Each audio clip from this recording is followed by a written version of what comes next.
On a tous connu ça, n'est-ce pas? Ce fameux projet où chaque tâche, chaque petite chose semble être la plus importante, où tout est pour hier. Résultat, l'équipe s'épuise, le stress est à son comble, et au final, on a cette désagréable impression de brasser de l'air. Mais, et si je vous disais qu'il existe un outil vraiment simple pour enfin y voir clair? Et voilà, on met le doigt dessus. Quand tout est prioritaire, en fait, plus rien ne l'est. C'est la porte ouverte au chaos, aux délais qui dérapent, aux équipes qui n'en peuvent plus. Alors la question, c'est comment on sort de ce piège? Eh bien, c'est exactement ce qu'on va décortiquer aujourd'hui. Alors, voilà comment on va procéder. D'abord, on va se pencher sur ce fameux dilemme de la priorité. Ensuite, on découvre la méthode Moscow, on verra comment l'appliquer en 4 étapes très concrètes, puis on analysera ses forces et ses limites, et pour finir, on parlera un peu de l'art de prioriser en général. Voilà, le dilemme de la priorité. C'est un peu comme un navire qui quitte le port sans destination, sans un cap clair, sans priorité bien définie. Eh bien, chacun rame dans sa direction. L'énergie se perd, les budgets s'envolent, les délais ne sont jamais tenus. Et tout ça pourquoi? Parce qu'on ne s'est pas mis d'accord sur l'essentiel, sur ce qui apporte vraiment de la valeur. Allez, entrons dans le vif du sujet, la méthode Moscow. Alors, pour la petite histoire, elle a été pensée par un certain Dike Legg chez Oracle. C'est devenu un grand classique, surtout dans le monde de l'agile. Pourquoi? Parce que c'est simple, c'est visuel et ça a aidé tout le monde à prendre des décisions en rangeant toutes les demandes dans 4 boîtes bien précises. On commence avec la première catégorie, le M, pour must-have. Alors ça c'est simple, c'est le non négociable. Pensez-y comme les fondations d'une maison. S'il en manque un bout, tout s'écroule. Si un seul de ces must-haves n'est pas là à la fin, le projet est un échec. Point. C'est la priorité numéro 1, absolue. Ensuite, on a le S pour should have. Attention, c'est important aussi, ça apporte beaucoup de valeur. Mais, et c'est là toute la différence, ce n'est pas vital pour que le projet fonctionne.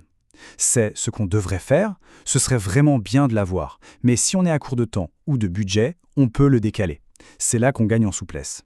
Puis vient le C pour could have. Là, on est vraiment dans la catégorie « ce serait sympa si ». C'est la fameuse cerise sur le gâteau.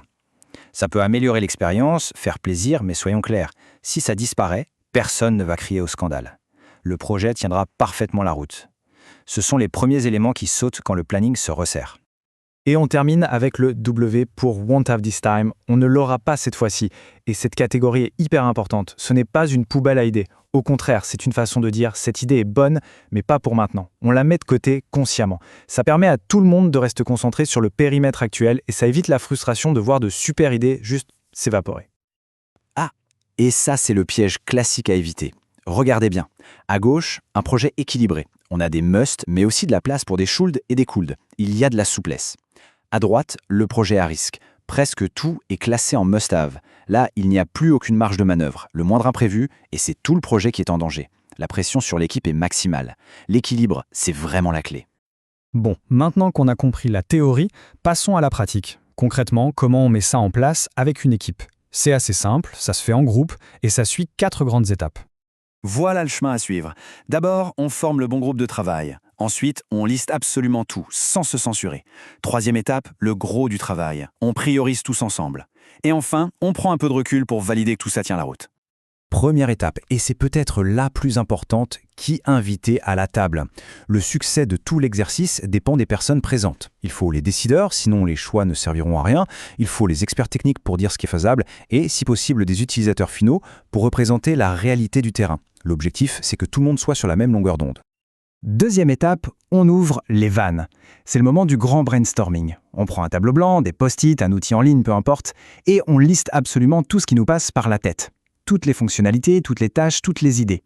La règle d'or à ce stade, aucune censure, aucun jugement. On vide son sac, l'objectif c'est d'avoir la liste la plus complète possible. Maintenant, place à l'action. C'est le cœur de l'atelier. L'équipe prend chaque post-it un par un et décide ensemble, est-ce que c'est un must, un should, un could ou un want. Petite astuce, utilisez des couleurs, c'est hyper visuel. Et surtout, n'ayez pas peur du débat, c'est normal, c'est même sain, c'est de cette discussion que naîtra le consensus. Et enfin, l'étape 4, le retour sur Terre. On a notre classification, c'est super. Maintenant, on prend du recul et on regarde le tableau d'ensemble. La pile de must-haves n'est-elle pas un peu trop haute? Est-ce qu'on a vraiment les moyens en temps, en budget, en personne de tout faire? C'est le moment de la vérité, celui où on ajuste le tir pour s'assurer qu'on part sur un plan qui est non seulement ambitieux, mais surtout réalisable. Bon, Il faut être honnête, la méthode Moscow n'est pas une baguette magique. Comme tout bon outil, elle a des avantages incroyables, mais aussi quelques points de vigilance.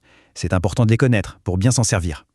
Côté force, c'est assez évident. Premièrement, ça crée un langage commun. Tout le monde, du technique au marketing, comprend ce que veut dire must-have.